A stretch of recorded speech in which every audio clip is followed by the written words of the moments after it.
Friends, इस video में देखेंगे क्वांटम सीरीज जो कि होगा डाटाबेस मैनेजमेंट सिस्टम का यानी कि डीबीएमएस का, जो कि होता है सीएस और आईटी ब्रांच के लिए। तो और यह होगा बीटेक का सेमेस्टर 5 के लिए।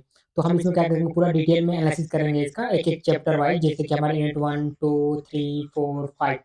तो हम लोग 1 घंटे के अंदर में, मतलब यूनिट 1 फिर 2 फिर 3 4 इस तरह करके, मतलब 5 घंटे के अंदर में ये सब खत्म हो जाएगा। ठीक है, तो मैं पहले 1 घंटे के अंदर में ये खत्म करूंगा, जो कि हमारा होगा यूनिट 1। और इसके अंदर जितने भी टॉपिक होंगे सारे के सारे कवर होंगे, और आप भी उसको अपने हिसाब से मतलब रिवाइज कर सकते हैं, ताकि कम समय में पूरा रिवाइज हो जाएगा। और एक क्वांटम आपको मैं पीडीएफ के जो नोट्स ये वो होगा, वो मैं आपको प्रोवाइड करा दूंगा लिंक के थ्रू। आप वहाँ से डाउनलोड कर लेंगे तो आपको लेटेस्ट वाला जो क्वांटम वो मिल जाएगा। तो हमारा पहला क्वेश्चन है, हम यहाँ बात करेंगे सबसे ज़्यादा जो डीपली जो एनालिसिस करेंगे, वो होगा जो मैक्सिमम क्वेश्चन पूछे गए हैं उस पर ज़्यादा ध्यान देंगे। बाकी जो बेसिक बेसिक चीज़ें होंगी वो आप अपने मन से देख सकते हैं। उससे में मेरा पहला क्वेश्चन भैया है, वो पूछ रहा है डाटाबेस मैनेजमेंट सिस्टम क्या होता है। ठीक है, उसके अलावा यहाँ पर दिया है कि कौन सा टास्क परफॉर्म किया जाता है डीबीएमएस में यूजर के द्वारा। ठीक है, तो सबसे पहले पढ़ेंगे हम डाटाबेस मैनेजमेंट सिस्टम क्या होता है। तो यहाँ पर देखिए दिया है, जो डीबीएमएस होता है वो क्या होता है, एक सॉफ्टवेयर होता है। इसमें क्या होता है कि हम डाटाबेस को मैनेज करने का काम करते हैं, मतलब जितने भी हमारे पास डाटा होते हैं उनको मैनेज करने का काम जो होता है वो डीबीएमएस के थ्रू होता है। इसके जो मेन एग्जांपल आपके पास है, माईसीक्वल है, ओरेकल है। ये बड़ी-बड़ी कंपनियों के द्वारा मतलब बनाए गए हैं, और इनको मतलब हम लोग कमर्शियल यूज़ करते हैं। ठीक है, जो जितने भी आप ये देखते होंगे उसमें मैक्सिमम चीज़ों में ये यूज़ की जाती हैं। जैसे माईसीक्वल और ओरेकल जो वो डाटाबेस होता है। ठीक है, इसके अलावा अब यहाँ दिया है कि जो डीबीएमएस होता है वो क्या करता है, प्रोवाइड कराता है हमको एक इंटरफेस प्रोवाइड कराता है, कि मतलब हम अलग-अलग जो ऑपरेशन होते हैं उसको परफ़ॉर्म कर सकते हैं डाटाबेस में। जैसे कि आपका होता है क्रिएशन, स्टोर डाटा, मतलब कि डाटाबेस कैसे क्रिएट किया जाता है, कैसे डाटा स्टोर किया जाता है, कैसे डाटा को अपडेट किया जाता है। जैसे मान लीजिए कोई नया एम्प्लॉयी आ गया, तो वो अगर किसी कंपनी में अगर है तो उसमें डाटाबेस में क्या करेंगे हम, वहाँ पे एक एक डाटाबेस में जो क्रिएशन होगा उसका नाम से पूरा आईडी-वाईडी सब जनरेट किया जाएगा। उसके बाद उस डाटा स्टोर होगा। अगर मान लीजिए एम्प्लॉयी चला गया तो उसमें डाटा डिलीट कर देंगे हम, तो अपडेट कर देंगे वहाँ पे, या फिर नाम चेंज करना होगा या फिर उसका सैलरी चेंज करना होगा, तो सारा चीज़ें इसके अंदर होता है। इसके अलावा यहाँ बोल रहा है कि जो हमारा डीएमएस होता है वो क्या करता है, वो हमको प्रोटेक्शन देता है या सिक्योरिटी देता है डाटाबेस में। ठीक है, जैसे कि अगर मान लीजिए, और दूसरा ये भी होता है कि अगर मल्टीपल यूज़र एक साथ यूज़ कर रहे होंगे, तो उसमें किसी भी तरह का उसमें मतलब फ़ॉल्ट नहीं होगा। ठीक है, मतलब मल्टीपल यूज़र एक साथ डाटाबेस को एक्सेस कर सकते हैं। ऐसा नहीं है कि अगर 10 लोग एक साथ एक्सेस करें डाटा को तो उसमें दिक्कत होगा। ये होता है हमारा डाटाबेस। ठीक है, अब बात करेंगे इसमें यहाँ पे कि इसके मतलब जो टास्क हैं वो क्या होते हैं, मतलब यूज़र उसको कैसे मतलब यूज़ करते हैं और क्या-क्या होता है। तो दूसरा पहला इसमें है डाटा डेफिनिशन। मतलब डाटा डिफरेंस क्या होता है कि इसमें आपका जो यूज़र होता है उसमें क्या करता है, डाटाबेस में जैसे चीज़ें क्रिएट कर सकता है, जो भी होता है डाटा क्रिएट कर सकता है, मॉडिफ़ाई कर सकता है उसमें डाटा को। इसके अलावा उसमें रिमूव कर सकता है, तो डी डी डाटा डेफिनिशन के अंदर आता है। इसके अलावा डाटा अपडेशन में क्या होता है कि जैसे मान लीजिए अगर कोई चीज़ आपको इंसर्ट करना हो, डिलीट करना हो, मॉडिफ़ाई करना हो, नेम में चेंज करना हो, तो वो आप मॉडिफ़िकेशन कर सकते हैं। इसके अलावा डाटा रिट्रीवल होता है, जैसे आप जितने भी ऐप देखते होंगे उसमें डाटा जो भी हमारा फेच किए जाते हैं एपीआई के थ्रू, तो हमारे डाटाबेस के थ्रू होते हैं। ये भी हमारा यूज़ होता है। इसके अलावा यूज़र एडमिनिस्ट्रेशन होता है, मतलब मान लीजिए अगर आप किसी कॉलेज में हैं तो उसका जो एडमिन है वो आपको किस तरह का मतलब डाटा देना चाहता है, और आप या फिर उसमें रेस्ट्रिक्शन लगाना चाहते हैं, वो यूज़र के ऊपर भी लगा सकता है इस तरह का। ठीक है, और इसके अलावा यहाँ पर मॉनिटरिंग परफॉर्मेंस दिया है, मतलब कि डाटा को कैसे मॉनिटरिंग करना, कैसे किसको देना है, किसको नहीं देना है, किसको एक्सेस देना है। इसके अलावा यहाँ पर रिकवरिंग डाटा यहाँ पे दिया है कि अगर मान लीजिए आपका कोई डाटा अगर करप्ट हो गया है तो उसको, या फेलियर हो गया है, तो उसको कैसे हैंडल करना है, वो सारी चीज़ें डीबीएमएस के थ्रू होता है। इसके अलावा हम यहाँ पे सेकंड पूछा है हमारा, what are the advantage and disadvantage of DBMS. मतलब एडवांटेज क्या होता है और डिसएडवांटेज क्या होता है। हर चीज़ का फ़ायदा और नुकसान होता है, तो इसका फ़ायदा भी है और नुकसान भी है। फ़ायदा क्या है इसका?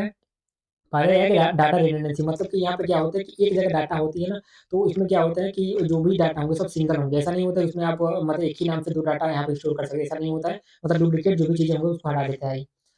दूसरा यहाँ पे होता है डाटा शेयरिंग होता है। डाटा शेयरिंग में क्या होता है कि अगर आप मतलब एक जगह स्टोर होता है तो फ़ायदा ये होता है कि मल्टीपल यूज़र उनको क्या कर सकते हैं, यूज़ कर सकते हैं। मान लीजिए किसी ऑर्गनाइज़ेशन में काम कर रहे हैं हम यहाँ पे, तो उसमें क्या होता है कि अगर मल्टीपल लोग होंगे तो उसको यहाँ पे हम एक साथ शेयर कर सकते हैं सबको, और वहाँ सबको एक्सेस कर सकते हैं। जैसे आप गूगल ड्राइव में कोई चीज़ बना दीजिए, उसको आप एक्सेस दे दीजिए पूरा एनीवन, या फिर जिस ईमेल को एक्सेस देंगे तो उससे क्या होगा, वो डाटा आदमी एक्सेस कर सकता है।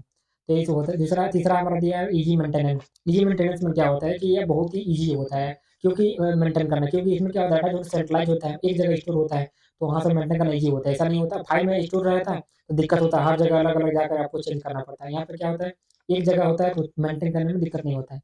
और चौथा यहाँ पर दिया है रिड्यूस टाइम, मतलब कि टाइम को रिड्यूस करने का काम करता है। अगर आप कोई एप्लीकेशन डेवलप कर रहे हैं तो उसमें क्या होता है कि इसको बनाने में थोड़ा ईज़ी होता है। मेंटेनेंस भी उसमें थोड़ा-सा जो नीड होती है काफ़ी ईज़ी हो जाती है, मतलब उसको रिड्यूस कर देता है टाइम को। पाँचवाँ हमारा दिया है बैकअप दिया है, बैकअप में क्या होता है कि अगर मान लीजिए बाय डिफ़ॉल्ट अगर आपका डाटा मतलब फ़ेल हो गया, फिर अगर सिस्टम फ़ेल हो गया, सॉफ्टवेयर फ़ेल हो गया, हार्डवेयर फ़ेल हो गया, उस कंडीशन में क्या होता है कि आपको डाटा का बैकअप बना के रखता है ये, ठीक है? तो सब डाटा फिर रिकवर कर सकते हैं। इसमें छठवां नंबर दिया हमारा कि मल्टीपल यूज़र इंटरफ़ेस मतलब कि एक साथ आप मल्टीपल लोग क्या कर सकते हैं, इसको यूज़ कर सकते हैं, ठीक है? उस तरह का क्या कर सकते हैं ग्राफ़िकल यूज़र देता है मतलब उसका इंटरफ़ेस जो होता है, यूआई होता है, वो काफ़ी अच्छा होता है। उसमें मल्टीपल लोग उसमें एक्सेस कर सकते हैं डाटा को, तो उस तरह इसमें दिया है। इसके अलावा इसका नुकसान क्या है? देखिए नुकसान ये है कि इसका जो कॉस्ट ऑफ हार्डवेयर सॉफ्टवेयर होता है काफ़ी कॉस्टली होता है क्योंकि ओरेकल और माइस्क्ल जो होती हैं, उसमें अगर कुछ फीचर ऐसे भी होते हैं जो उसमें क्या होती हैं मतलब थोड़ा-सा कॉस्टली होती हैं, बाकी बहुत सारी चीज़ें फ्री भी होती हैं उसमें।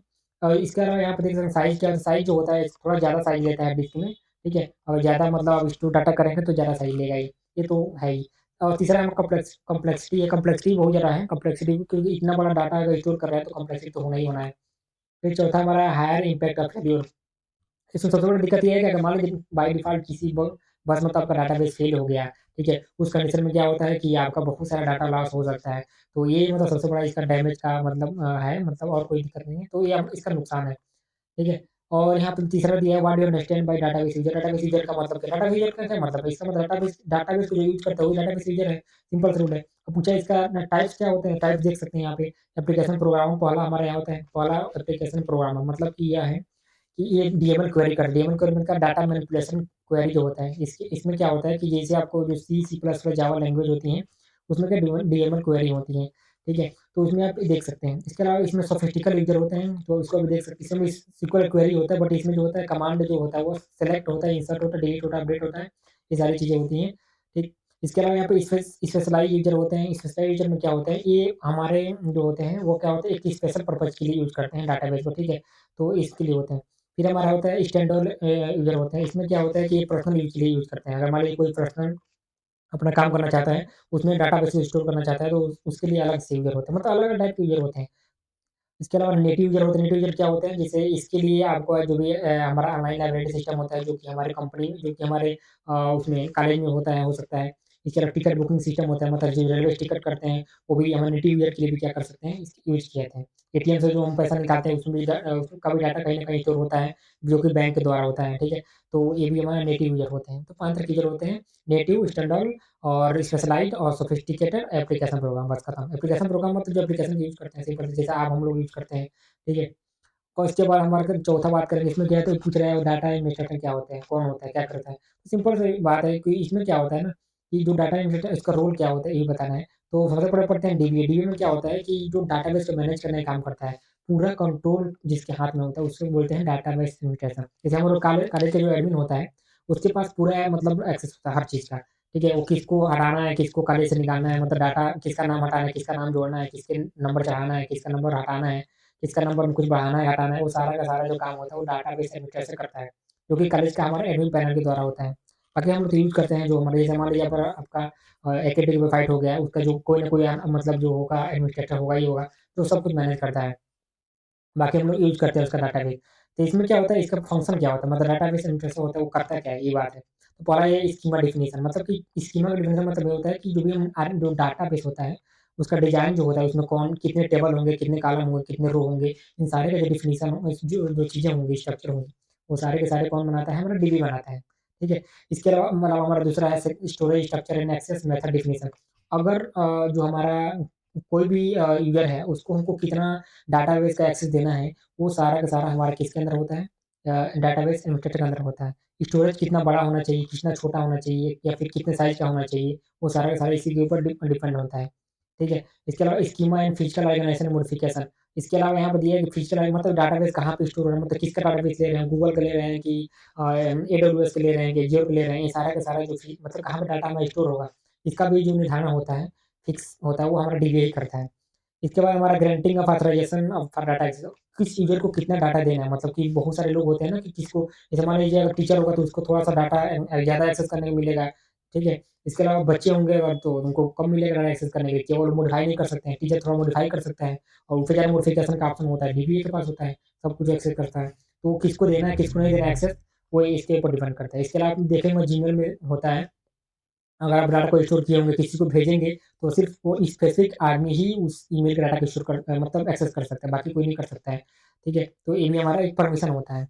इसके अलावा यहाँ पे होता है इंटीग्रिटी कंस्ट्रेंट स्पेसिफिकेशन, ठीक है? तो ये हमारा सब एडमिनिस्ट्रेशन के द्वारा ही दिया जाता है, किसको कितना डाटा देना है, किसको नहीं देना है। तो यहाँ दिया है what is data restriction. Data restriction में क्या होता है, डाटा को हाइड करना, ठीक है? डाटा हाइड करना में अब ये कितने प्रकार के होते हैं, कितने लेवल होते हैं, ये पढ़ना है, ठीक है? सब सेम ही क्वेश्चन है, इससे बाकी सारे दिए जो है।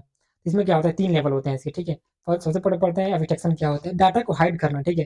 सिंपल सी बात है, जो बैकग्राउंड में क्या चल रहा है आपको पता नहीं चलेगा। जैसे एटीएम मशीन होता है हमारा, ठीक है? एटीएम मशीन में क्या होता है कि एटीएम मशीन हम पैसे तो निकालते तो हैं, लेकिन हमको पता नहीं होता है कि इसमें पीछे क्या बैकग्राउंड चल रहा है, ठीक है? कैसे मतलब क्या-क्या प्रोसेस चल रहा है, ये आपको पता नहीं चलता। आपको सिर्फ़ पैसा निकालने से मतलब होता है, तो आपको वो क्या चीज़ है वो हाइड कर दी जाती है, ठीक है? यहाँ पे दिया है ना hiding the background details from the user. User से नहीं दिखाया जाता है, ठीक है? उसको सिर्फ़ क्या दिखाया जाता है, प्रोसेस दिखाया जाता है, क्या चल रहा है उसमें, ठीक है? इसके बाद क्या करना है, पैसा डालना है, एंटर करना है या फिर निकालना है, क्या करना है, वो सारा चीज़ें होता है। अब 3 लेवल होते हैं इसमें, ठीक है? डाटा एब्स्ट्रैक्शन के। पहला होता है व्यू लेवल, दूसरा होता है लॉजिकल लेवल। देखो व्यू लेवल जो होता है एक्सटर्नल लेवल होता है, ठीक है? और यहाँ पे दिया है क्या यहाँ पे है लॉजिकल लेवल, इसको हम कंसेप्चुअल लेवल भी बोलते हैं और फिजिकल होता है जो इंटरनल होता है, ठीक है? यहाँ पे देखिए दिया भी है यहाँ पे कि फिजिकल लेवल में क्या होता है, फिजिकल लेवल जो होता है सबसे लोएस्ट लेवल होता है, मतलब जो नीचे है सिंपल सी बात है, तो लोएस्ट लेवल ही हो गया यहाँ पे। ये क्या करता है, ये बताता ये है कि डाटा कहाँ स्टोर है, ठीक है? जैसे मान लीजिए आपका डाटा गूगल के पास है, अमेज़न के पास है, किसके पास एडब्ल्यूएस स्टोर है, एज़्योर के पास है, तो ये जो होता है हमारा फिजिकल लेवल होता है, ठीक है? ये हमारा ये बताता है कि कहाँ पे है, ठीक है? और यहाँ पे दूसरा दिया लॉजिकल लेवल यानी कि कॉन्सेप्चुअल लेवल। अब उस डाटाबेस में क्या-क्या स्टोर है, कैसे मतलब स्टोर है, ठीक है? इन सब ये जो होता है नेक्स्ट हाई लेवल है, इसको मिड लेवल भी बोलते हैं। या ये बताता है कि डाटा जो स्टोर है, वो कौन-सा डाटा स्टोर है, किस तरह का डाटा स्टोर है, ठीक है? तो ये बताने का काम करता है। और हमारा यहाँ पे तीसरा है व्यू लेवल। व्यू लेवल में क्या होता है कि जो हम डाटा देखते हैं, ये सबसे हाईएस्ट लेवल होता है, यानी कि जो एप्लीकेशन हम लोगों को मिलता है और देखने के लिए पूरे डाटाबेस का, तो वो हमारा होता है व्यू लेवल में, ठीक? और बात करेंगे हम यहाँ पे जो कि सबसे ऊपर वाला होता है लेवल होता है, यहाँ पे व्यू 1, 2, 3 एंड बहुत सारे होते हैं, तो हमारा लेवल होते हैं, सिंपल सा। फिर हमारा बात करेंगे हम यहाँ 1.6 जो कि 6वें नंबर क्वेश्चन है, पूछ रहा है कि इसका डिफरेंस क्या होता है? सेम बात है, अगर इसका परिभाषा पता है तो फिर इसको डिफरेंस कर देंगे, कोई दिक्कत नहीं है। जैसे हम अगर बात करें यहाँ पे फिजिकल क्या करता है, फिजिकल ये बताता है कि हमारा डाटा कहाँ स्टोर है, जैसे किस डिस्क में है, कौन-सा डिस्क में है, किस फ़ाइल में है, उसका इंडेक्सिंग क्या है, वो हमारा फिजिकल लेवल होता है। कंसेप्चुअल में क्या होता है, ये बताया जाता है कि डाटाबेस का डिज़ाइन कैसा है, कैसा रिलेशन है एक-दूसरे टेबल के बीच में, ये हमारा कंसेप्चुअल होता है। व्यू लेवल में क्या होता है, डाटा कैसे दिख रहा है, यूज़र को कैसे कैसा शो हो रहा है, वो हमारा व्यू लेवल होता है। एब्स्ट्रैक्शन बात करें हम यहाँ पे तो सबसे ज़्यादा ये लोएस्ट लेवल होता है या मिड लेवल होता है और ये हमारा हाईएस्ट लेवल होता है। बात करेंगे डाटा एक्सेस करने के लिए तो डाटा यहाँ मैकेनिज़्म यहाँ पे होता है, ये सब चीज़ें होती हैं। आगे देख सकते हैं कॉम्प्लेक्सिटी देख सकते हैं कि ये जो फिजिकल होता है काफ़ी कॉम्प्लेक्स होता है। ये थोड़ा कम कॉम्प्लेक्स होता है, ये थोड़ा-सा ज़्यादा यूज़र फ्रेंडली होता है।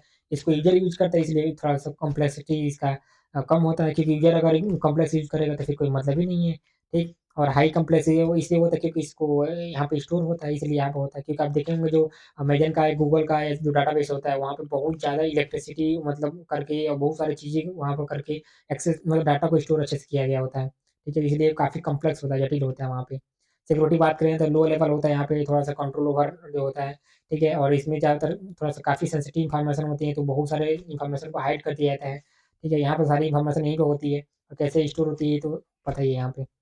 फिर हम बात करेंगे 7वाँ नंबर यहाँ पे पूछा है कि डाटाबेस का डिफरेंस क्या होता है डाटाबेस मैनेजमेंट सिस्टम में और फाइल सिस्टम में। फाइल सिस्टम में क्या होता है और डीबीएमएस में क्या होता है देखिए। पहले देखिए मीनिंग के दोनों में अंतर थोड़ा ये है कि डीबीएमएस में क्या होता है कि user not required to write the procedure. इसमें क्या होता है कि यूज़र को प्रोसीजर नहीं लिखना होता है, बल्कि इसमें क्या होता है प्रोसीजर लिखना होता है यूज़र को, सिंपल सा रूल है। और यहाँ पे दिया है शेयरिंग ऑफ डाटा, इसमें क्या होता है डाटा सेंट्रलाइज़ होता है तो थोड़ा-सा ईज़ी होता है शेयर करना, किसी को भी शेयर कर सकते हैं। इसमें क्या होता है कि इसमें फाइल को हर किसी को नहीं होते क्योंकि नहीं शेयर कर सकते हैं क्योंकि डाटा इसमें क्या होता है डिस्ट्रीब्यूटेड होता है, अलग-अलग फाइल में होते हैं, अलग-अलग फॉर्मेट में होते हैं, तो थोड़ा ईज़ी करना शेयर करना थोड़ा क्या होता है ईज़ी नहीं होता है। फिर ये डाटा एब्स्ट्रैक्शन में क्या होता है कि इसमें डाटा का हाइडिंग की बात करें यहाँ पे, तो इसमें बहुत सारे डाटा होते हैं हाइड कर दी जाती हैं। इसमें होता है ऐसा कुछ नहीं होता कि आप ज़्यादा हाइड कर पाएँ। बहुत सारी चीज़ें होती हैं प्रोवाइड कर दी जाती हैं, इसमें कुछ डाटा जो होती हैं हाइड होती हैं। सिक्योरिटी की बात करें यहाँ पे सबसे ज़्यादा सिक्योरिटी प्रोवाइड करता है कौन हमारा डीबीएमएस करता है, ठीक है? अच्छा खासा मतलब प्रोटेक्शन देता है हमको। ये तो इसमें बहुत कम प्रोटेक्शन होता है जो हमारा फाइल सिस्टम होता है। कॉस्ट की बात करें भाई तो यहाँ पे जो डाटाबेस सिस्टम होता है काफ़ी ज़्यादा एक्सपेंसिव होता है क्योंकि इसका जो होस्ट जो करने वाला होता है या फिर इसको जो मैनेज करने के लिए कॉस्ट आता है तो वो तो लेगा ही पैसा। अभी इसका क्या होता है इसका कोई पैसा नहीं होता, बहुत ही चीपर होता है, ज़्यादा पैसा नहीं होता इसका, तो काफ़ी सस्ता होता है। अब बात करें यहाँ पे डिस्कस आर्किटेक्चर ऑफ डीबीएमएस। अब डीबीएमएस का जो आर्किटेक्चर होता है वो क्या होता है और साथ ही साथ ये बात करेंगे कि इसका टाइप्स क्या होते हैं, ठीक? तो डीबीएमएस का जो आर्किटेक्चर होता है वो क्या होता है, वो हमारा होता है क्लाइंट सर्वर बेस्ड होती है, ठीक है? ज़्यादातर जो होती हैं क्लाइंट सर्वर होती हैं, तो इसमें 1 टायर, 2 टायर, 3 टायर होती हैं। वन टाइप जो आर्किटेक्चर होता है हमारे यहाँ पे, एक बात करें हम यहाँ पे, इसमें क्या होता है डायरेक्टली जो होता है यूज़र को दिख जाता है, ठीक है? सिंपल सा बात है, डायरेक्टली यूज़र क्या कर सकता है, यूज़र और जो डाटाबेस होता है उसको डायरेक्ट एक्सेस कर सकता है। वहीं हमारा जो टू टायर आर्किटेक्चर होता है, इसमें क्या होता है, टू टायर आर्किटेक्चर में जो होता है क्लाइंट डायरेक्ट एक्सेस नहीं कर सकता है, वो किसी न किसी के थ्रू एक्सेस करेगा। जैसे यहाँ पे देखिए, यहाँ पे क्या है, हमारा डाटाबेस सर्वर है, ठीक है? यहाँ पे क्या है, हमारा क्लाइंट है, यूज़र है। यूज़र क्या करेगा, किसी न किसी एप्लीकेशन के थ्रू एक्सेस करेगा डाटाबेस को यहाँ पे। ऐसे डायरेक्ट एक्सेस इसमें क्या, उसमें क्या था, उसमें डायरेक्ट यूज़र डायरेक्ट एक्सेस कर सकता था डाटाबेस को बिना एप्लीकेशन के थ्रू, ठीक है? तो वो वन टायर आर्किटेक्चर था, ठीक है? इसमें डायरेक्ट कनेक्टिविटी था। टू टायर में ऐसा नहीं होता है। ठीक है? इसमें क्या एप्लीकेशन के थ्रू आप जाएँगे तब वहाँ डाटाबेस एक्सेस कर पाएँगे। फिर हमारे यहाँ पे बात करेंगे three tier architecture. Three tier architecture में क्या होता है कि इसमें आप इसके अंदर भी जब जाएँगे ना डाटाबेस एक्सेस करने के लिए, तब भी आपको एक एक एप्लीकेशन की ज़रूरत पड़ेगी जो कि एप्लीकेशन सर्वर होता है। जैसे इसके लिए आप यूज़ कर सकते हैं सोस्ट्री का।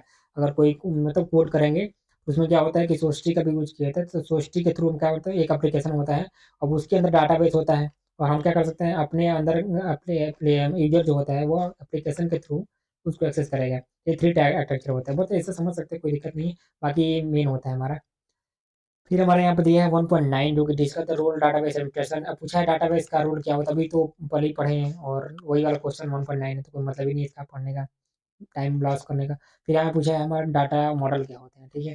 तो डिफरेंट टाइप डाटा मॉडल बताना है क्या-क्या होते हैं, ठीक है? तो हमारा यहाँ पे पहला हमारा डाटा मॉडल में दिया है कि डाटा मॉडल क्या होता है, लॉजिकल स्ट्रक्चर होता है, ठीक है? कि डाटा कैसे हमारा स्टोर है, ठीक है? अब दिया है डाटा मॉडल और a collection of conceptual tool for describing data, बताता है डाटा की डाटा में रिलेशन क्या है, ठीक है? एक-दूसरे के बीच कौन-सा रिलेशन है, कौन-सा कांस्टेंट है, ये सारी चीज़ें बताता है ये। कैसे एक-दूसरे से कनेक्टेड है हमारा डाटा एक-दूसरे से, वो हमारा क्या है डाटा मॉडल बताता है।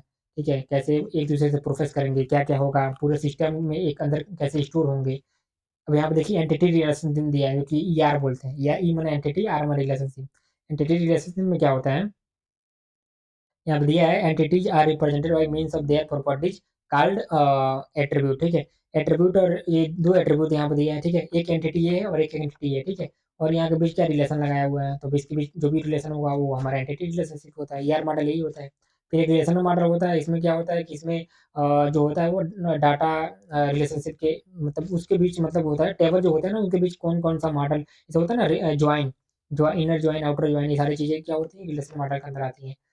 इसके अलावा हायरार्किकल मॉडल होती है इसमें यहाँ पे इसमें क्या होती है जो भी चीज़ें होती हैं वो ट्री के फॉर्मेट में आपको मिलेंगी। इसके बाद नेटवर्क मॉडल होता है, नेटवर्क मॉडल में भी ऐसे ही होता है, जो भी डाटा होती है वो क्या होती है हायरार्किकल मॉडल में होती है। इसके अलावा ऑब्जेक्ट ओरिएंटेड मॉडल होती है, इसमें क्या होता है क्लास और ऑब्जेक्ट के आधार पे मतलब इसको डिवाइड किया गया होता है। तो ये 5 तरह के मॉडल होते हैं, आराम से बस बेसिक चीज़ें पता होनी चाहिए क्या करना, बाकी तो खुद ही लिखेंगे, ये तो है नहीं पूरा छाप देंगे यही वाला जो इसमें लिखा हुआ है, वैसे पूरा छाप भी नहीं पाएगा कोई, कितना भी लिखेगा तो। और जब लिखेगा तो पूरा एक क्वेश्चन लिखेगा तो पूरा खत्म हो जाएगा। ये सब नहीं है कि मतलब बेसिक चीज़ें पता होनी फंडामेंटल क्या होने वाला है। फिर डाटाबेस स्कीमा और ये सब और ये डाटा स्कीमा बताए हैं अभी कि कैसे स्ट्रक्चर होगा टेबल का, क्या-क्या चीज़ें होंगी, सेम वही है, तो कुछ है नहीं। अब यहाँ बात करें डाटा इंडिपेंडेंस और डाटा लैंग्वेज एंड इंटरफ़ेस और ये सब डीएमएल सब क्या होती हैं। तो हम यहाँ पढ़ेंगे सबसे पहले हम यहाँ पे describe data independence with its type. Data independence मतलब क्या होता है डाटा के मतलब कैसे डिपेंडेंट है, किस पे डिपेंडेंट है, ठीक है? तो यहाँ पे देख सकते हैं कैपेसिटी कैसे हो सकती है कि हम कैसे चेंज कर सकते हैं डाटाबेस को बिना मतलब हम यहाँ पे नेक्स्ट हायर लेवल मतलब अगर मतलब यहाँ पे क्या डाटा ये कंसेप्चुअल लेवल हमारा होता है। मतलब इसको अगर चेंज कर रहे हैं तो आपके फिजिकल लेवल में कोई चेंज नहीं होना चाहिए। इसका मतलब ये होना चाहिए, ये किसी पे डिपेंडेंट नहीं है। अगर हम फिजिकल लेवल पे कोई चेंज कर रहे हैं, ठीक है? आपको दिखाया था मैंने वहाँ पे ना कि फिजिकल लेवल, लो लेवल अभी ऊपर था हमारा एक डाटा इंडिपेंडेंस का मतलब ये हुआ कि अगर हम यहाँ पे व्यू लेवल में कोई चीज़ चेंज कर रहे हैं, तो हमारा लॉजिकल लेवल में कोई चेंज नहीं होना चाहिए, ना ही फिजिकल होना चाहिए। अगर फिजिकल में चेंज कर रहे हैं तो लॉजिकल और इसके बीच में कोई चेंज नहीं होना चाहिए। ये होता है लॉजिकल वो हमारा डिपेंडेंस।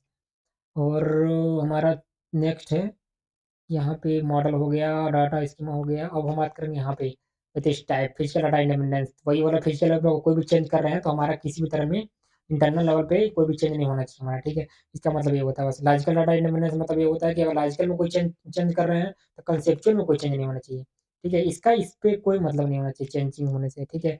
और कोई भी चीज़ मतलब हम कर रहे हैं तो चेंजिंग कर रहे हैं तो कोई फ़र्क नहीं पड़ना चाहिए। तो ये हमारा होता है पूरा का पूरा डिपेंडेंसी। इसके ऊपर ये डिपेंडेंट, इसके ऊपर ये डिपेंडेंट नहीं है, ठीक है? तो ये होता है। फिर हमारा यहाँ पे दिया है describe the classification of database language. पूछा है डाटाबेस लैंग्वेज कौन-कौन होते हैं, तो पता है डीएमएल होता है और डीडीएल होता है और बाकी डीसीएल भी होते हैं, अलग-अलग होते हैं। तो अभी हम आपको दिखा दिए यहाँ दिए थे। डीसीएल दिया है, डीक्यूएल दिया है, बीटीएल दिया है, सबका फुल फॉर्म भी होता है। डीडीएल मतलब डाटा डेफिनिशन, मतलब डाटा को हम कैसे मतलब क्रिएट करते हैं, ठीक है? जो भी हमारा डाटा होता है टेबल में, जैसे वो क्रिएट हो गया, मॉडिफाई, डिलीट और ये सब सारी चीज़ें होती हैं। ठीक है?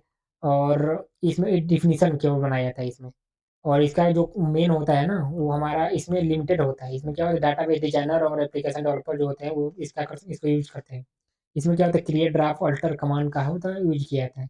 फिर डीएमएल होता है, डीएमएल में क्या होते हैं, ये 2 प्रकार के होते हैं, प्रोसीजर और डिक्लेरेटिव। इसमें जो मेन कमांड का यूज़ किया था, वो ये होता है इंसर्ट, अपडेट, डिलीट, क्वेरी और ये सारी चीज़ें होती हैं। मतलब इसमें अपडेट कर सकते हैं, इसमें अपडेट नहीं कर सकते हैं, ठीक है? इसमें जो होता है, वो हमारा टेबल ही पूरा डिलीट कर दिया जाएगा या फिर क्रिएट किया जाएगा या फिर ट्रंकेट कर दिया जाएगा। इसमें क्या होता है, इसमें ऐसा नहीं होता है। इसमें हमको इंसर्ट करने का ऑप्शन होता है, अपडेट करने का, इसीलिए इसको मैनिपुलेशन बोला गया। मतलब अपने हिसाब से चेंज कर सकते हैं आप, ठीक है? यहाँ पे दिया enable user to access and manipulates, access कर सकता है, ठीक है? इसमें केवल क्रिएट कर सकते हैं। डाटा कंट्रोल लैंग्वेज क्या होता है? सिंपल सा ये रूल हमारा यहाँ पे पूछा है कि इसमें क्या होता है, कमिट होता है, रोल बैक होता है। तो ये जो होता है कंट्रोल करने का काम होता है। कंट्रोल करना मतलब ये है कि अगर आप कोई भी चीज़ चेंज कर रहे हैं, तो जब तक कमिट नहीं करेंगे तब तक वो आपको वो मतलब हमारा अपडेट नहीं होने वाला है, ठीक है? अपडेट करने के बाद कमिट करना पड़ता है, तब सारी चीज़ें मतलब वहाँ पे जाके वो पुश होंगी वहाँ पे। तो आप यहाँ पे कमिट करेंगे तो फिर आप चेंज नहीं कर पाएँगे, तो ये हमारा कंट्रोल करने का ऑप्शन होता है यहाँ पे। फिर रोल बैक होता है, मानिए कोई गड़बड़ हो गया बीच में या फिर कोई मिस्टेक हो गया, फेलियर हो गया, तो आप चीज़ को रोल बैक भी कर सकते हैं, मतलब पुराना वाला कोड आप ले सकते हैं। फिर दिया data query language. Data query language में क्या होता है कि हमारा एक मतलब बोल सकते हैं कि एक क्वेरी करने का, इसमें जो होता है सिलेक्ट स्टेटमेंट, मतलब क्या चीज़ फाइंड करना चाहते हैं डाटाबेस से आप, ठीक है? या सिलेक्ट स्टार या फिर किसी टेबल का नाम में मानिए किसी को फाइंड करना है, किसी आदमी को फाइंड करना है, किसी आदमी का सैलरी फाइंड करना है, ठीक है? तो 50,000 सैलरी वाला जो आदमी है वो कितने हैं? अगर 10 लोग हैं, उसमें से पता करना है कि अगर मान लीजिए कोई 50,000 कमाता है, कोई 20,000 कमाता है, हमको पता करना है कि 50,000 कमाने वाले जितने भी लोग हैं उनको फाइंड करना है मुझे। तो हम सिलेक्ट करेंगे ना, सिलेक्ट उस एम्प्लॉयी का नाम लेंगे, फिर 50,000 से हम कंपेयर करेंगे 50,000 वाले कौन आदमी है, तो वो हमारा पूरा क्वेरी में आ जाएगा। ये होता है सिलेक्ट कमांड। फिर हमारा होता है व्यू डेफिनिशन लैंग्वेज हमारा होता है। फिर इसमें क्या होता है कि video is used to specify, ये इसमें क्या होता है, बस डेफिनिशन होता है, मतलब देखने वाला होता है सब चीज़ें, कंसेप्चुअल लेवल सारी चीज़ें होती हैं, स्कीमा होती है। फिर हम बात करेंगे यहाँ पे, तो ये हमारी सारी चीज़ें होंगी, बस केवल बेसिक पता होना चाहिए कमांड, सबसे बड़ी बात है इसमें कमांड पता होना चाहिए, क्या-क्या यूज़ हो रहा है। जैसे इसमें क्रिएट, ड्रैग, अल्टर, ट्रंकेट, इसमें डीडीएल में होता है, डेमन में आपका इंसर्ट, अपडेट, डिलीट होता है और डीसीएल में आपका कमिट, रोलबैक होता है। इतना पता हो बस बहुत ज़्यादा है, बस इतना तो आदमी लिख ही सकता है। फिर क्या हमारा यहाँ दिया प्रोसीजरल डीएमएल और नॉन प्रोसीजरल डीएमएल क्या होते हैं। तो जो प्रोसीजरल डीएमएल होता है वो कमांड ड्राइवन होता है और ये क्या होता है, फंक्शन ड्राइवन होता है। मतलब इसमें कमांड का यूज़ किया था, बिना कमांड का यूज़ किया था, मतलब इसमें फंक्शन लगाना पड़ता है। ठीक है? इसके अलावा यहाँ पे स्टेटस मशीन होता है। तो ये बहुत सारी चीज़ें इसको देख सकते हैं आप, इसमें कुछ ज़्यादा टफ नहीं, थोड़ा टफ होता है, थोड़ा-सा ईज़ी होता है जो हमारा नॉन प्रोसीजरल होता है। इसके अलावा यहाँ पे इसका एफिशिएंसी थोड़ा हाई होती है, इसका एफिशिएंसी थोड़ा लो होता है, बस इसका उल्टा करके इसमें लिख देना, खत्म हो गया। या तो कुछ नहीं करना है। और इसमें क्या दिया है, डेटाबेस दिया है लैंग्वेज का, तो डेटाबेस लैंग्वेज बताया तो है, डीडीएल देखिए दिया है, इतना शॉर्ट में दिया है हमारा कि इतनी सारी चीज़ें यूज़ की जाती हैं। Create, alter, drop, truncate, comment, grant, revoke, ये सारी चीज़ें हमारे डीडीएल में होती है। डेमन में क्या होता है, इंसर्ट, अपडेट, डिलीट ये होती हैं। डीसीएल में क्या होता है, ग्रांट, रिवोक होती हैं। डीक्यूएल में क्या होती है, सिलेक्ट होती है। वीडीएल में क्या होता है, बस बेसिक चीज़ें हैं। बाकी यहाँ पे देखिए दिया भी है एकदम मस्त है, सिलेक्ट स्टार एम्प्लॉयी, ठीक? वेयर डिपार्टमेंट नंबर 5, तो अब उस तरह क्या हो जाएगा, हमको डाटाबेस क्रिएट हो जाएगा। तो बेसिक चीज़ें इसमें। इसके बाद एक्सप्लेन डेवलपमेंट इंटरफेस। इंटरफेस का क्या होता है, उसका सारी चीज़ उसमें वही वाला है, वेरियस इंटरफेस में अलग-अलग होते हैं, मैनी बेस्ड होते हैं, फॉर्म बेस्ड होते हैं, अभी कोई पूछा नहीं है, ग्राफिकल होते हैं, इसका नेचुरल लैंग्वेज होते हैं, तो कभी पूछा नहीं है, बाकी आप पढ़ सकते हैं अपने हिसाब से, ठीक? और मैं आपको पूरा पीडीएफ भी दे दूँगा, तो आप आराम से वहाँ से पढ़ सकते हैं। यहाँ पे दिया है briefly describe the overall structure of DBMS, ठीक है? तो पूरा बताना है कि इसका स्ट्रक्चर क्या-क्या है, ठीक है? तो मतलब डीबीएमएस का, ठीक है? Overall structure. तो यहाँ पे देखिए दिया है कि क्या होता है, इसमें अलग-अलग मॉड्यूल होते हैं, तो इसमें 2 चीज़ कंपोनेंट होते हैं इसके। 2 कंपोनेंट क्या होते हैं, एक होता है स्टोरेज मैनेजर और एक होता है हमारे यहाँ पे और कौन-सा मैनेजर होता है? यहाँ पे नहीं दिया है, क्वेरी प्रोसेसर होता है, ठीक है? तो यहाँ पे पहला हमारे यहाँ पे दिया है, हमारा यहाँ पे वो है स्टोरेज मैनेजर। स्टोरेज मैनेजर में क्या होता है कि एक प्रोग्राम होता है, ठीक है? जो मॉड्यूल में दिया होता है हमारे यहाँ पे, इसमें अलग-अलग पार्ट होते हैं। एक ऑथराइज़ेशन होता है, इसमें टाइप अलग-अलग मैनेजर इसके अंदर भी होते हैं, स्टोरेज मैनेजर के अंदर। और एक ऑथराइज़ेशन एंड इंटीग्रिटी जो मैनेजर होते हैं, वो टेस्ट करते हैं हमारे सैटिस्फैक्शन को, ठीक? इसके अलावा ट्रांज़ैक्शन मैनेजर होते हैं, इसके अलावा फाइल मैनेजर होते हैं, बफर मैनेजर होते हैं, तो ये सारी चीज़ें मैनेजर अलग-अलग होते हैं। तो हमारे यहाँ पूरा डिज़ाइन दिया है, उसे कभी पूछा नहीं है, लेकिन एक बार पूछा है शायद ही। उसके बाद मतलब बाकी कभी नहीं पूछा, एक ही बार पूछा है इसको। फिर क्वेरी प्रोसेसर होता है यहाँ पे। फिर यहाँ पे दिया है हमारा what is ER model. ER model क्या होता है, तो वही एंटिटी रिलेशनशिप मॉडल होते हैं। इसमें इतनी चीज़ें होती हैं, entity, set, attribute, relationship. Entity में क्या होता है कि जो भी रियल लाइफ एंटिटी होता है, रियल लाइफ जो भी हमारा ऑब्जेक्ट होता है ना, वो सारी की सारी क्या होती है, एंटिटी होती है, ठीक? और एंटिटी सेट होता है, फिर एट्रीब्यूट, रिलेशनशिप और सारी चीज़ें होती हैं। बहुत ज़्यादा कोई पूछा नहीं है बट ये बेसिक डायग्राम इसका पता होना चाहिए। और इसमें क्या-क्या चीज़ें होती हैं। सिंपल अब इसमें अलग-अलग एट्रीब्यूट होते हैं, ये पढ़ सकते हैं। Simple attribute, composite attribute, derived attribute. मतलब सिंपल एट्रीब्यूट में क्या होता है कि हमारे एटॉमिक वैल्यू होती हैं, which can not be divided further, जो आगे डिवाइड नहीं की जा सकती हैं। एक स्टूडेंट का फ़ोन नंबर, इसको आप डिवाइड नहीं कर सकते हैं, ठीक है? तो ये हमारा सिंपल एट्रीब्यूट होता है। कंपोजिट एट्रीब्यूट क्या होता है? 2 एट्रीब्यूट से मिलकर बना होता है, ठीक है? More than simple attribute, 2 attribute से मिलकर बना होता है। जैसे कि हमारा हो गया मान लीजिए फर्स्ट नेम, लास्ट नेम, ठीक है? जैसे पहला नाम, दूसरा नाम मिलके क्या कर सकता है? कंपोजिट एट्रीब्यूट बन सकता है। हो सकता है किसी का पहला नाम, दूसरा नाम मैच ना करे, लेकिन फ़ोन नंबर मैच नहीं कर सकता है, क्योंकि ये सिंपल होता है। डिराइव एट्रीब्यूट होता है, इसमें क्या होता है? डिराइव एट्रीब्यूट में क्या होते हैं कि एक-दूसरे से डिराइव किए जाते हैं, ठीक है? जैसे कि आपको मान लीजिए सैलरी, एवरेज सैलरी क्या होता है? एवरेज सैलरी मल्टीपल लोगों की सैलरी से मिलकर बनाया जाता है। ऐसा नहीं होता कि ये अकेले बना होता है। एवरेज सैलरी का मतलब ये होता है बहुत लोगों से मिलकर बना होना। एक एवरेज सैलरी एक नया एट्रीब्यूट होता है। फिर सिंगल वैल्यू एट्रीब्यूट होता है, जो कि हमारा होता है सोशल सिक्योरिटी नंबर। वो हमारा क्या होता है? सिंगल वैल्यू एट्रीब्यूट होता है। इसके अलावा मल्टी वैल्यू एट्रीब्यूट होता है। अब यहाँ पे दिया what is ER diagram, explain different component of an ER diagram with their. अब ईआर डायग्राम को भी बताना है कैसे ईआर डायग्राम बनता है अलग अलग लोगों का, इसमें क्या क्या कंपोनेंट होते हैं, तो वही बताया। तो इंटिटी जो मॉडल होता है, एक ग्राफ होता है, ठीक है? इस ग्राफ में कैसे बनाएंगे? देखो सिंपल सा रूल है यहाँ पे। पहला एंटिटी, एंटिटी को हम यहाँ पे स्क्वायर ब्रैकेट दिखाएंगे। रिलेशनशिप मॉडल जो होता है इसको ऐसे दिखाएंगे। फिर एट्रीब्यूट जो होगा ऐसे दिखाएंगे। और आपको ईआर डायग्राम बनाने के लिए आएगा भी, ऐसा नहीं है कि नहीं आएगा, ये आता भी है। फिर हमारे यहाँ पे वीक वीक क्वांटिटी एंटिटी वो ऐसे आएगा। वीक एंटिटी रिलेशनशिप बनाना वैसे बनाएं। फिर मल्टी मल्टी वैल्यू एट्रीब्यूट ऐसे दिखाओगे। फिर हम यहाँ बात करेंगे डिराइव एट्रीब्यूट, तो उसको ऐसे दिखाना है थोड़ा सा करके। फिर की एट्रीब्यूट होगा तो ऐसे दिखाना है। कंपोजिट एट्रीब्यूट होगा, मल्टीपल लोगों से मिलकर बना होता है, तो ऐसे दिखाना है। और देखो यहाँ पे दिया भी एक इम्प्लाई के प्रोजेक्ट मैनेजमेंट सिस्टम होता है, उसको बना के दिखाया है कि एक इम्प्लाई है। इस इम्प्लाई का क्या क्या हो सकता है? जेंडर हो सकता है, आईडी, नेम, एड्रेस और डीओपी, ठीक है? इस इम्प्लाई का रिलेस ये इम्प्लाई कहाँ काम करता है? ये काम करता है हमारा डिपार्टमेंट में। कौन सा डिपार्टमेंट नंबर है, कौन सा नाम है, कौन सा लोकेशन है, तो ये इसके अंदर हो गया। ये डिपार्टमेंट का पूरा हो गया हमारा यहाँ पे। अब बात करेंगे यहाँ पे इम्प्लाई का मैनेजर क्या कहाँ क्या होता है? डिपार्टमेंट के साथ संबंध है। अब ये डिपार्टमेंट कहाँ है? डिपार्टमेंट में क्या क्या है भाई? डिपार्टमेंट में हमारा प्रोजेक्ट है। इसके अलावा बोल सकते हैं इम्प्लाई कहाँ काम कर सकता है, कितने घंटे काम कर सकता है प्रोजेक्ट पे। काम वन का प्रोजेक्ट पे काम करता है, वो प्रोजेक्ट का नाम क्या है, प्रोजेक्ट का नंबर क्या है, प्रोजेक्ट का लोकेशन क्या है, ये सारी चीज़ें यहाँ से डिसाइड होने वाली है। अब बात करेंगे डिपेंडेंट कहाँ एम्प्लॉई है। डिपेंडेंट है पे यहाँ पे है डिपार्टमेंट नेम, और यहाँ पे जेंडर, रिलेशनशिप, तो ये सारी चीज़ें बनी होती हैं। तो अपने हिसाब से बना सकते हैं इसको, डिजाइनिंग कैसे क्या क्या हो रहा है, बाकी कुछ है नहीं इसमें। और ये डायग्राम बनाना है, यहाँ पे दिया वही वाला है कि ये बनाना है यहाँ पे। फिर वही वही ये करके दे दिया है। फिर हमें ड्राई या डायग्राम स्मॉल मार्केटिंग कंपनी के लिए बनाना है आपको, एज्यूम करना है डाटाबेस। तो अब यहाँ पूरा बना सकते हैं अपने हिसाब से पूरा लेकर के ही। बहुत बड़ा है तो उसको थोड़ा पढ़ लेंगे पीडीएफ में देख करके। फिर यहाँ दिया डिस्क्राइब मैपिंग कंस्ट्रक्ट विथ इस टाइप। सेम वही यहाँ भी हमको पूछा ही नहीं कभी आज तक ये, तो मतलब ही नहीं पढ़ने का ज़्यादा। और इतने कॉन्सेप्ट में पढ़ना है तो उतना डिस्क्राइब करने का कोई मतलब नहीं है। यहाँ पे दिया है 3 स्कीम आर्किटेक्चर बताया तो है, 1 टायर, 2 टायर, 3 टायर, बस उसको पढ़ लीजिए, खत्म हो गया। बस वही वाला है, हर जगह वही क्वेश्चन उठा के पूछता है, ठीक है? यहाँ पे एक्सटर्नल, कंसेप्चुअल, इंटरनल, यही वाला है जो हमारा व्यू लेवल था। व्यू लेवल था, ये कंसेप्चुअल था। यहाँ दिया भी है कि व्हाट डाटा स्टोर, कौन सा डाटा स्टोर है। और यहाँ पे दिया है कि हमारा कैसे डाटा तुम शो मतलब शो कर रहे हैं। और यहाँ दिया हमारा कौन सा डाटा डाटा कहाँ स्टोर है। तो सिंपल सा बात है, डाटाबेस हमारे हैं। ऐसे मस्त करके दे दिया है। सीक्वल, एक्सएमएल, सीक्वल जो होता है सीक्वल क्वेरी लैंग्वेज होता है। एक्सएमएल जो होता है एक्सटेंसिव मार्कअप लैंग्वेज होता है, जो कि हमारा एंड्रॉइड में यूज किया जाता है। ईएमएल होता है यूनिफाइड मार्कअप लैंग्वेज, ऐसे करके होता है लैंग्वेज। और यहाँ पे बस खत्म। 25 नंबर क्वेश्चन एक, हाँ ये सब पढ़ना जरूरी है। कैंडिडेट की क्या होती है, प्राइमरी की, सुपर की, कंपोजिट की। तो आपको पता होना चाहिए कि जो प्राइमरी की होती है यूनिक होती है, क्योंकि इसमें जो होते हैं वो जो भी रो होती है ना, रिकॉर्ड होती है हमारी रो, तो वो क्या होती है पूरा प्राइमरी की से डिफाइन होती है, ठीक है? प्राइमरी की इसमें कोई भी एक दूसरा एक प्राइमरी की कभी नल नहीं हो सकती है। तो दूसरा सुपर की होती है। सुपर की क्या होती है? सुपर की जो होती है हमारी यहाँ पे वो अलग-अलग एट्रिब्यूट से मिलकर क्या होती है, बनी होती है सुपर की जो होती है। जैसे मान लीजिए आपका एम्प्लॉयी आईडी और फुल नेम, वो दोनों मिलाकर बना होता है। फिर employee ID, full name, department ID, ये तीनों मिलकर क्या करेंगे, सुपर की बनाएँगे। मतलब अलग-अलग एट्रिब्यूट को मिला करके ये क्या होती है, सुपर की बनती है। फिर कैंडिडेट की होती है। कैंडिडेट की में क्या होता है, यह हमारा सेट ऑफ एक कॉलम को करती है। एक कैंडिडेट की जो होती है एक कॉलम होती है, ठीक है? सेट ऑफ कॉलम भी हो सकती है यहाँ पे, जो यूनिकली आइडेंटिफाई करने का काम करती है। और यहाँ पे कंपोजिट क्या होती है, एक-दूसरे मतलब बहुत सारे कॉलम को मिलाकर देखिए, यहाँ दिया कॉम्बिनेशन ऑफ 2 और मोर कॉलम। 2 या 2 से अधिक कॉलम को मिलाकर क्या बनती है, कंपोजिट की बनती है। फिर एक अल्टरनेटिव की होती है, अल्टरनेटिव की क्या होती है, वो any table are those candidate key which are not currently selected in the primary key. जो प्राइमरी की में रूप में सेलेक्ट नहीं होता उसको अल्टरनेटिव की बोल देते हैं हम लोग। फिर फॉरेन की क्या होता है, फॉरेन की जो डिपेंड करती है वो हमारे करती है प्राइमरी की भी, ठीक है।